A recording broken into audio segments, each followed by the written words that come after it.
bakal ngasih beberapa tips atau how to work in Japan, atau gimana sih caranya kerja ke Jepang gitu kan ya. Dan jujur gue itu mantan ex magang juga selama setahun di bidang konstruksi perkayuan ya. Jadi udah paham lah, udah ngerti gitu bagaimana gimana caranya kerja ke Jepang gitu, dan jalur apa aja yang bisa ditempuh untuk minasa yang mau kerja ke Jepang gitu.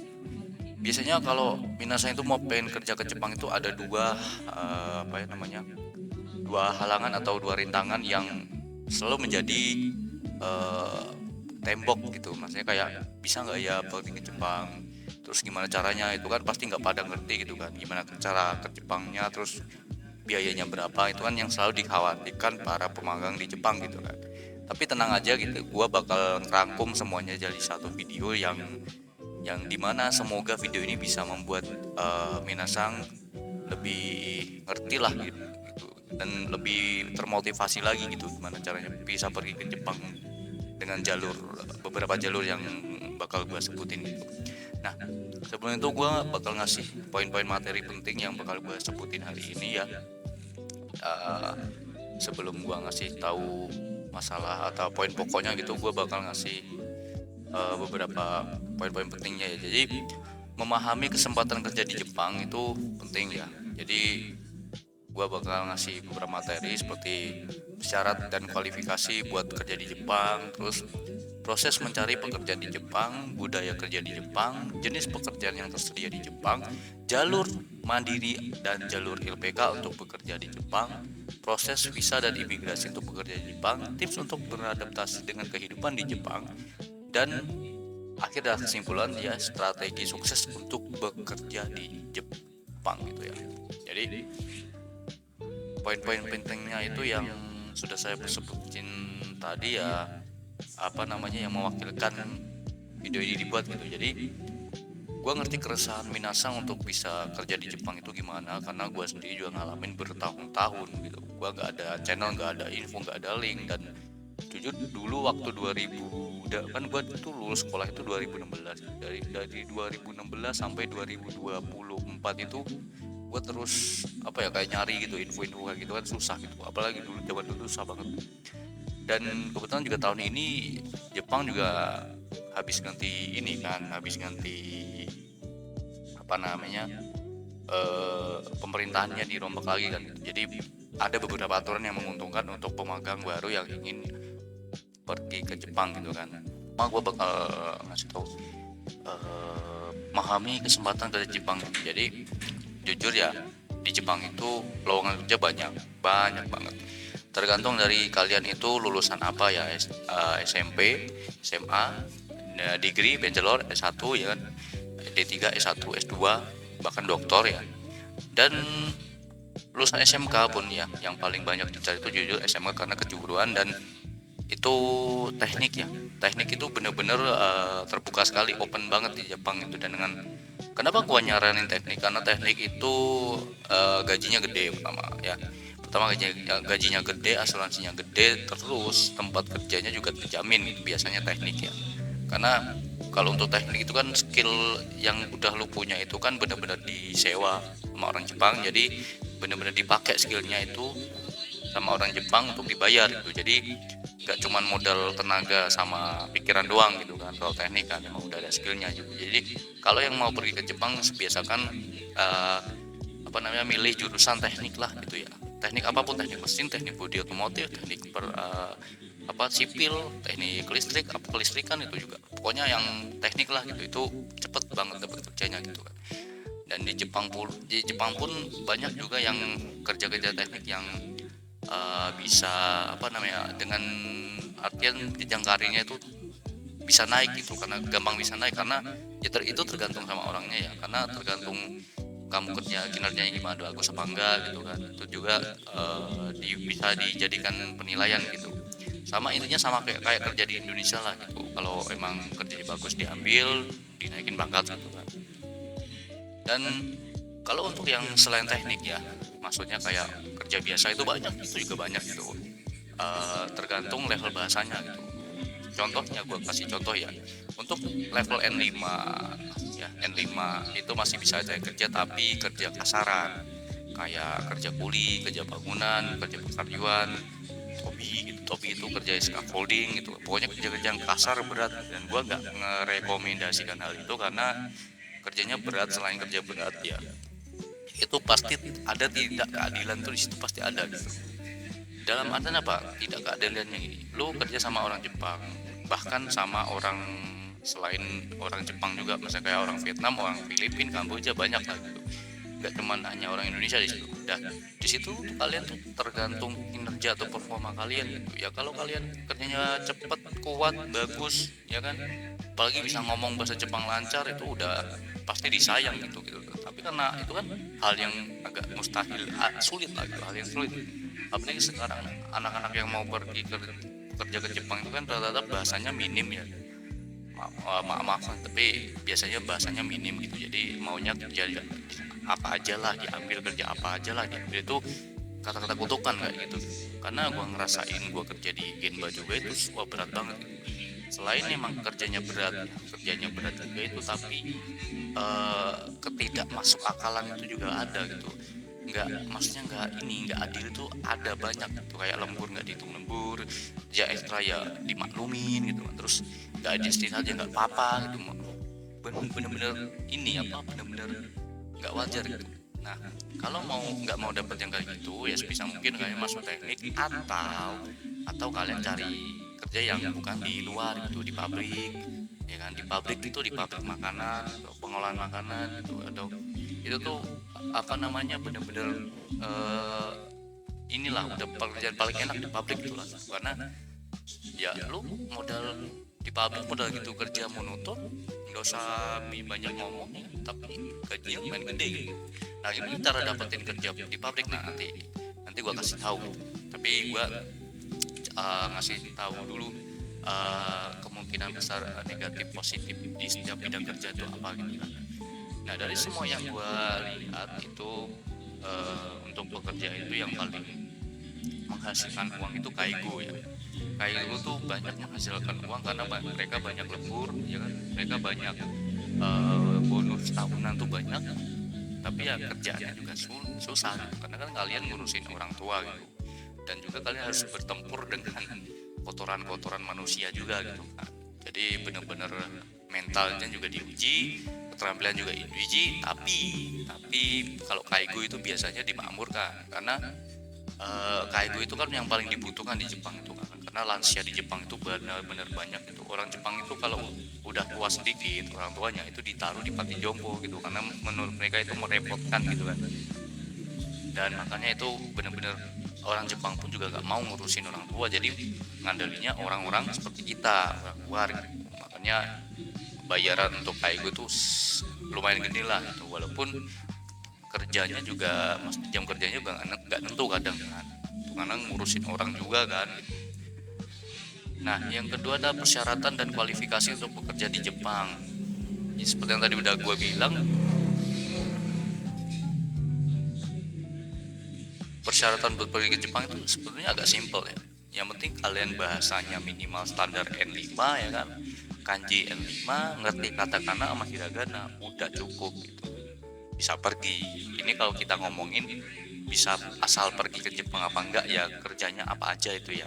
Tapi kalau yang gua bilang kayak tadi, kalau mau dapat yang kerjaannya bagus, ideal, dan nggak terlalu ya berat pun masih bisa dihandle sama diri kita tuh ya, masuk ke teknik, Kaigo atau pabrik gitu kan. Nah, untuk kerjaan lainnya gimana bang? Wah, itu biasanya membutuhkan spesifikasi khusus kayak driver ya kan, atau penjaga minimarket. Nah, itu masing-masing ada ininya, ada syaratnya. Kayak penjaga minimarket minimal harus N2 kaiwanya ya kan, ngobrolnya. Dan kalau driver ya lisensi busnya ya harus internasional gitu kan, harus ini dulu diuji coba dulu lah gitu, pokoknya ribet gitu. Nah, kalau mau yang kerjanya dapet langsung kerja ya itu tadi Tobi, kerja paksa, kerja ini kasar gitu ada gitu. Makanya kalau untuk yang mau pergi benar-benar pergi ke Jepang itu benar-benar diperhatiin dulu, benar-benar dipikirin dulu ya kan. Jangan bilang asal yang penting kerja ke Jepang, itu jangan, bener, sumpah bener. Gue yakin lu nggak ada 3 bulan udah pengen mau balik, karena ya sesulit itu gitu. ininya tadi, pressure-nya itu bener-bener. Sekarang lu bayangin, lu kerja di Toby, lu kerja di scaffolding misalnya, lu kerja harus cepet, harus harus gap-gap gitulah, cepet, terus juga harus kuat, terus lu juga harus bisa nyanyiin orang Jepang, terus lu ngomongnya bahasa Jepangnya juga harus bagus. Kan agak mustahil gitu, tong ya, agak gak mungkin gitu, muri sugimasu gitu kata orang. Jadi kalau mau cari kerja bener-bener ya yang dipilih lah gitu, nggak masalah. Orang Jepang itu kerja itu sampai berapa tahun pun masih bisa mau nerima gitu. Jadi jangan, wah ini udah tua udah lama, nggak ada kata-kata kayak gitu, karena di Jepang pun umur 70 tahun aja masih ada yang kerja loh. Jadi jangan putus asa aja gitu. Lalu 3, proses mencari pekerjaan di Jepang ya kan. Prosesnya itu ya agak lama sih ya, biasanya membutuhkan waktu paling cepet ya, ini gue paling cepet dari nol ya, nggak dari nol sih, maksudnya lu udah keterima masuk, misalnya gini, lu pengen ke Jepang gitu kan. Jepang itu, ini gue langsung loncat ke poin 6 aja ya. Intinya ke Jepang itu ada 2 cara guys ya, 2 cara, yaitu jalur mandiri dan jalur LPK gitu. Ada 2 cara, jalur mandiri atau jalur LPK gitu, yang dari nol ya. Nah gue nyaranin yang jalur mandiri. Kenapa? Jalur LPK itu pertama lu pasti bayar, lu mau bayar nanti atau bayar sekarang itu pasti bayar, dan jatuhnya itu pasti di atas 35, itu udah pasti. Dan juga kalau dari LPK lah rata-rata itu kerjanya itu kalau enggak yang kerja Toby atau kerja yang scaffolding yang berat-berat kayak itu, Genba lah itu. Karena kalau kerja-kerja yang di dalam itu jarang sekali, jarang banget itu.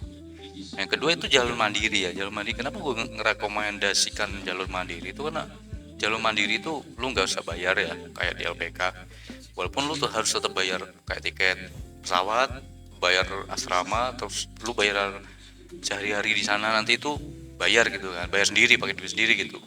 Tapi at least itu nggak sampai 15, nggak sampai 20 juta kan, paling 15 tuh udah. Teman gue ada yang kesana itu jalan mandiri cuma habis 15 gitu kan, tapi makmur hidupnya di sana karena dia jalan mandiri, dia pengolahan, masuk ke pengolahan makanan di pabrik, ya udah kerja biasa gitu, terus nggak ada potongan-potongan yang nggak jelas gitu. Kalau lu di LPK ya, itu LPK itu ada lembaga namanya Kumiai itu kayak agennya gitu kan.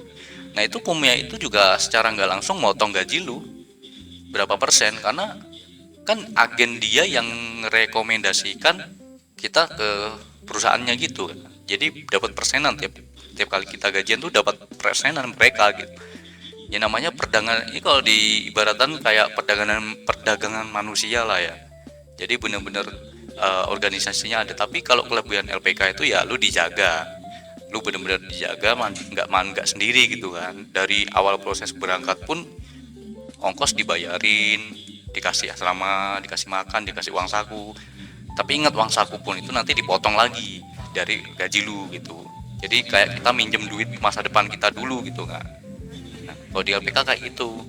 Terus juga kalau di LPK itu potongannya banyak. Lu asuransi itu aja potongannya berapa ya kan. Terus potongan dari Kumia aja ada berapa gitu. Banyak, pokoknya dari LPK itu banyak potongannya gitu. Jadi kalau gua nyaranin mah yang mandiri aja gitu. Tapi kalau mandiri itu susahnya itu ya mandiri lah ya. Lu cari mandiri itu cari tes sertifikat bahasanya sendiri. Jadi kalau lu mau ke Jepang kan lu harus ada sertifikat bahasa kan ya. Nah, lu bisa daftar lewat 2 jalur nih, ya kan? 2 jalur nih. Ada yang namanya JFT. Ya. Nih JFT N4. Lu daftar di sini nih JFT ini. Ini JFT ini tiap apa namanya? Tiap 2 bulan sekali nggak salah itu ada bukaan baru. Nanti lu tinggal daftar, bayar 450 ya buat daftar N4. Nah, lu udah daftar JFT nih, bisa lolos N4 ya kan.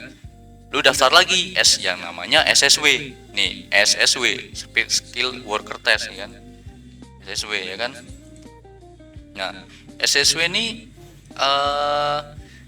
kayak kasarannya tuh kayak surat sertifikasi keahlian lu gitu misalnya. Ya kan? Maksudnya apa bang? Gini, jadi lu mau daftar di bagian makanan ya kan, CFT SSW ya, lu bagian makanan ya kan. Nah terus lu harus punya dua surat ya, dua sertifikat. Pertama JFT buat sertifikat bahasa, yang kedua SSB surat keterampilan gitu. Nah keterampilan itu apa aja bang gitu, apa namanya, sertifikat keterampilan yang terbuka apa aja, banyak gitu. Ada makanan, ada perikanan, pertanian, pengolahan agribisnis lah, apalah itu banyak gitu. Tapi saat gue, kalau lu emang bener-bener nggak ada pengalaman apapun dan lo yang ngambilnya ya JFT yang pengolahan makanan, walaupun agak susah ya karena saingannya banyak, kedua juga materinya cukup sulit itu. Tapi di bagian kerjanya itu juga nggak sesulit itu gitu. Jadi kalau mau daftar tuh mau berangkat ke Jepang ya minimal lo harus punya dua ini, JFT Basic sama JFT SSW ya kan, JFT SSW.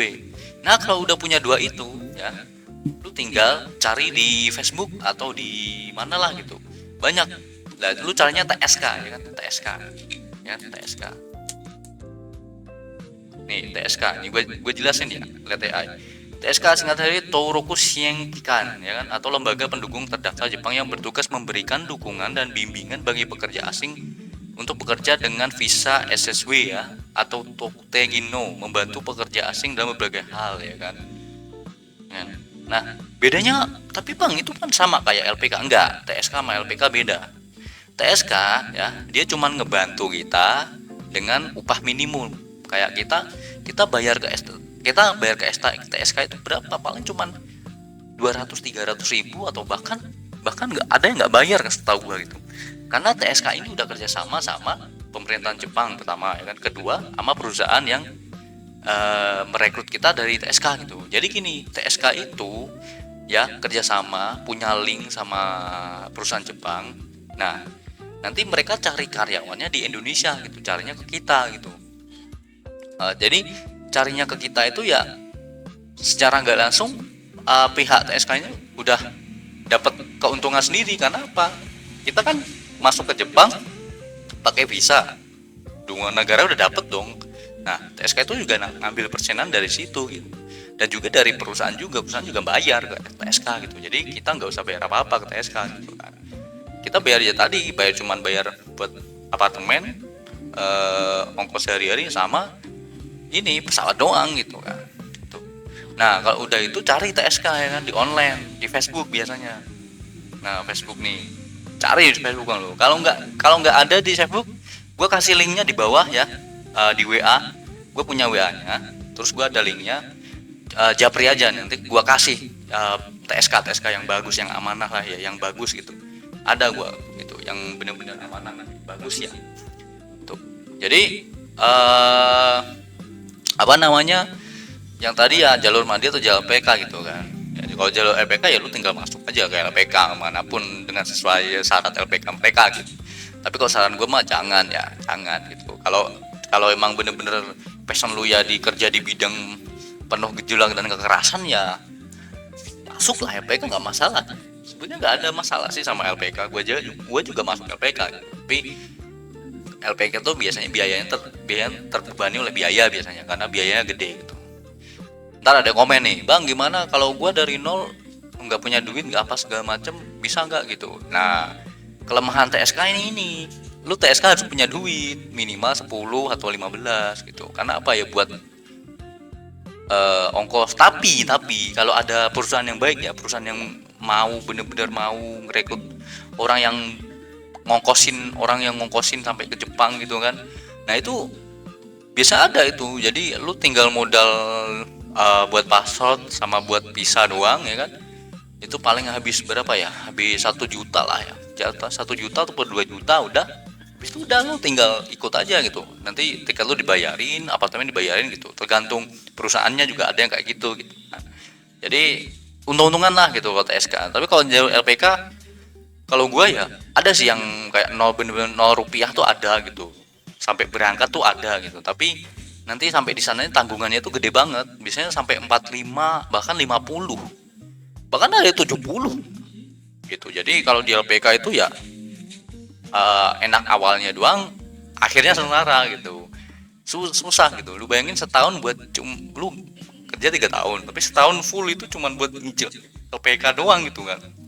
Lu belum nabung, belum dapat apa-apa gitu kan.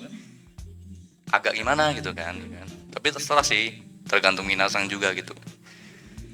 Nah, untuk ke berapa nih ya, tadi lanjut sampai ke 6 ya kan. Proses udah budaya kerja Jepang ya, budaya kerja Jepang ya ini. Budaya kerja Jepang itu apa namanya, bener-bener harus tepat waktu, disiplin, tepat waktu, jujur ya, bersih, nggak boleh kotor, nggak boleh jorok ya kan. Kerja dimanapun, sekalipun lu jadi kuli tuh harus bersih. Lu harus bersih dalam arti apa, kerjaan lu rapi gitu, nggak boleh selengean, nggak boleh seenaknya gitu. Kayak benda, alat yang dipakai sehari-hari itu dijaga gitu kan, jangan sampai hilang, jangan sampai ketinggalan, jangan sampai lecet gitu. Kalau bisa jangan sampai ganti lah gitu, kayak peso atau segala macam itu jangan sampai, harus terawat, benar-benar terawat gitu kan. Dan juga nggak boleh jorok gitu, pakaian lusuh ya, berangkat kerja nggak cuci muka, rambut berantakan ya kan, terus pakaiannya juga bau kan, itu itu udah nilai minus gitu kan gitu. Jadi harus bener-bener dimanapun kerja, di Jepang manapun ya, di belahan bumi manapun ya, lu juga harus bersih, rapi lah gitu. Yang kan kerja, bukan kan lu kerja, datang kerja gitu, bukan buat main kan gitu. Jadi harus rapi ya, rambut harus bagus lah gitu, rapi, dilihat enak gitu. Terus baunya yang nggak usah pakai yang wangi, terlalu wangi nggak apa-apa, yang penting bau badan tuh nggak ada gitu kan. Dan kerja di Jepang juga harus jujur nih, jujur ini guys ya, gue bilangin ya guys ya, teman gue ada yang bohong sekali itu sampai dia akhir hayat itu nggak pernah dipercaya lagi guys. Karena ya itu bener-bener harus jaga, orang Jepang itu ya sekali dihianatin tuh udah nggak bakal percaya lagi guys. Jadi bener-bener dijaga ya, harus harus ya, nggak boleh bohong gitulah ya, nggak boleh bohong gitu. Karena walaupun sama lah di Indonesia juga nggak boleh bohong, tapi Indonesia kan masih orangnya pemaaf gitu kan. Tapi kalau orang Jepang nggak ada yang namanya tatemae gitu kan. Di Jepang, orang Jepang nih ya kelihatannya baik, ramah, ketawa-ketawa, ngobrol, tapi dalam hatinya itu nggak, fuck bullshit gitu loh, do demoi kan, do demoi gitu, nggak peduli gitu, hanya ya, part of this job kan, hanya bagian dari pekerjaan dia untuk mengurus kita gitu. Kayak kita itu magang baru harus diurus di Makasero gitu, diserahkan sama bosnya ya kan. Bosnya bilang ini nanti tolong diajarin, iya ketawa-tawa gitu, tapi dalam hatinya bajingan ya anak gitu kan, nggak ngerti apa-apa, tolol gitu. Wah, udah paham gua gitu kan, karena gua udah kena juga gitu kan. Dan namanya petatemai gitu kan, di depan selengak pecengingisnya itu, tapi di aslinya itu, di hatinya itu wah, gelap sekali guys. Nggak ada yang namanya kebaikan gitu kan. Tapi kalau udah yang sangat akrab, yang enak mah udah enak, enjoy gitu orang Jepang mah, asal jangan bohong gitu kan. Jadi budaya Jepang itu ya etos kerja tinggi, disiplin dan cepat gitu kan. Jadi lu kerja gimana caranya, adaptasi lah gitu kan. Tapi kalau untuk setahun pertama sih struggle sih, masih susah untuk setahun pertama. Nanti tahun kedua disempurnakan di tahun ketiga udah, 3 tahun ke atas enak udah. Lu mau kerja di Jepang di bagian manapun enak banget dah.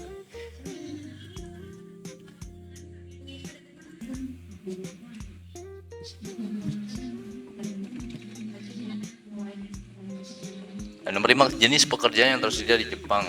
Tadi udah gue bilang, udah gue sebutin, pekerjaan di Jepang itu banyak ya, banyak banget gitu. Apalagi sekarang Jepang tuh butuh banget orang untuk kerja di negara mereka tuh. Tapi kalau untuk yang dari nol, yang belum punya skill atau apapun ya, tadi Genba, pengolahan makanan ya, itu salah satunya, dua itu sih, Genba pengolahan makanan, pertanian ya termasuk Genba sih ya, pokoknya yang di luar ruangan lah gitu. Itu biasanya dari nol gitu. Kalau mau yang di dalam ruangan ya paling cuman pengolahan makanan sih, pengolahan makanan. Dan restoran pun atau hotel pun minimal harus ada pengalaman sih biasanya gitu. Dan juga agak sulit karena bahasanya untuk hotel dan restoran itu bahasanya harus setara N3 atau N2 bahkan. Jadi kalau yang benar-benar dari nol ya cuman yang tadi itu yang gue sebutin itu. Terus proses visa dan imigrasi untuk bekerja di Jepang itu ada prosedurnya lah, itu nggak usah dijelasin, nanti juga dijelasin dari pihak TSK atau pihak LPK-nya gitu. Tips untuk beradaptasi dengan kehidupan di Jepang. Jadi beberapa tips dari gue yang bertahan selama setahun ya di Jepang itu ya lu nggak boleh boros sih gitu, apalagi di kombini atau di minimarket ya kayak Indomaret atau Alfamartnya Jepang lah. Jangan pernah jajan di sono, sumpah itu di sono tuh mahal banget cok, bener-bener mahal, isinya itu dajal semua, itu harganya itu kelihatan murah di situ, tapi kalau lu pergi ke super atau supermarket yang lebih besar di tengah kota misalnya itu lebih murah gitu kan, misalnya kayak bandingannya itu bisa 15.000 sendiri gitu kan. Tapi kalau untuk yang di Inaka atau di desa ya, kalau adanya cuman kombini atau minimarket itu ya mau gimana lagi itu, tapi seenggaknya beli aja keperluan yang dicukupin, yang butuh gitu, kayak telur, minyak, terus sayuran, tahu nggak ada tempe kan. Terus apa ya sayur-sayuran juga sih. Nah terutama untuk beras ya, beras itu nggak tahu sih, di setiap wilayah tuh beda-beda ya harganya, tapi harga beras sekarang ya kalau gua terakhir beli itu untuk yang 5 kilo ya, sorry, yang 5 kilo ya, oh enggak, untuk yang 5 kilo ya, untuk yang 5 kilo itu 450.000 terakhir gua beli itu, yang beras itu 5 kilo 450.000 gitu. Jadi ngirit-ngirit gitu lah, gua aja makan nasi telur sama soyu kecap asin tiap hari biar irit gitu. Kalau enggak kayak gitu tuh mahal gitu kan.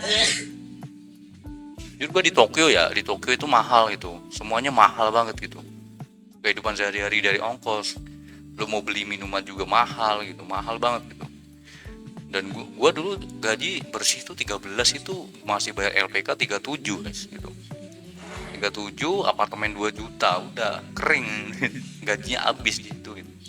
Jadi kalau mau jajan juga pun mahal gitu. Cuma kalau untuk nyimbangin kehidupan di Jepang ya gitu sih, harus makannya ngirit gitu kan.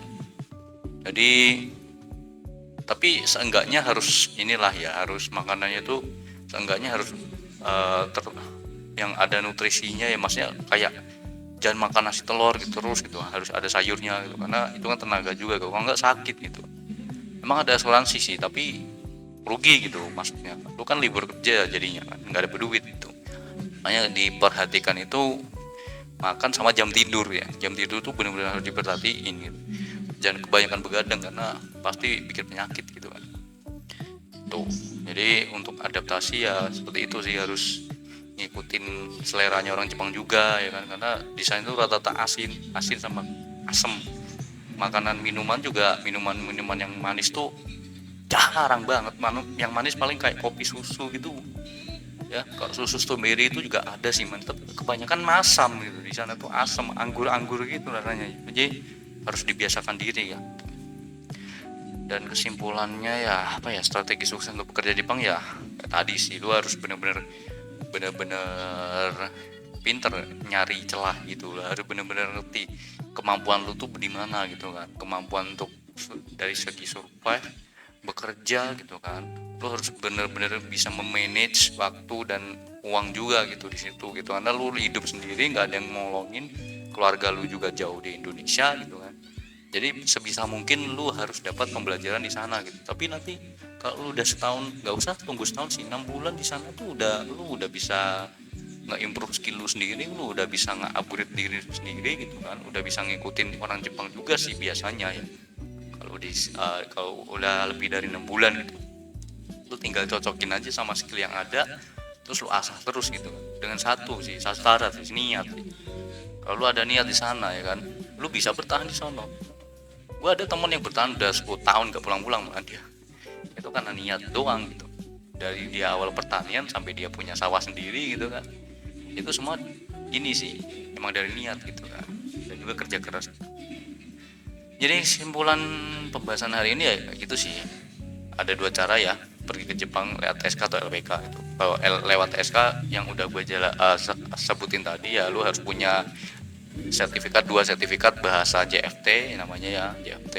Lu bisa daftar ya di sini tadi yang gue ya kan, yang udah di sini Prometic SSW ya, atau lu tulis aja di Google JFT login gitu, pendaftaran JFT gitu, nanti ketemu sama SSW gitu. SFC juga bisa ditemuin di sini juga gitu, SSW gitu. Jadi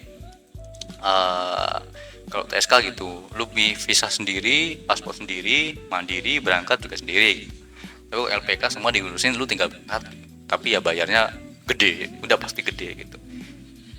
So sekian dari gua, terima kasih udah nonton. Kalau masih ada yang mau ditanyakan, silahkan ditanyain di kolom komentarnya guys ya. Bye bye.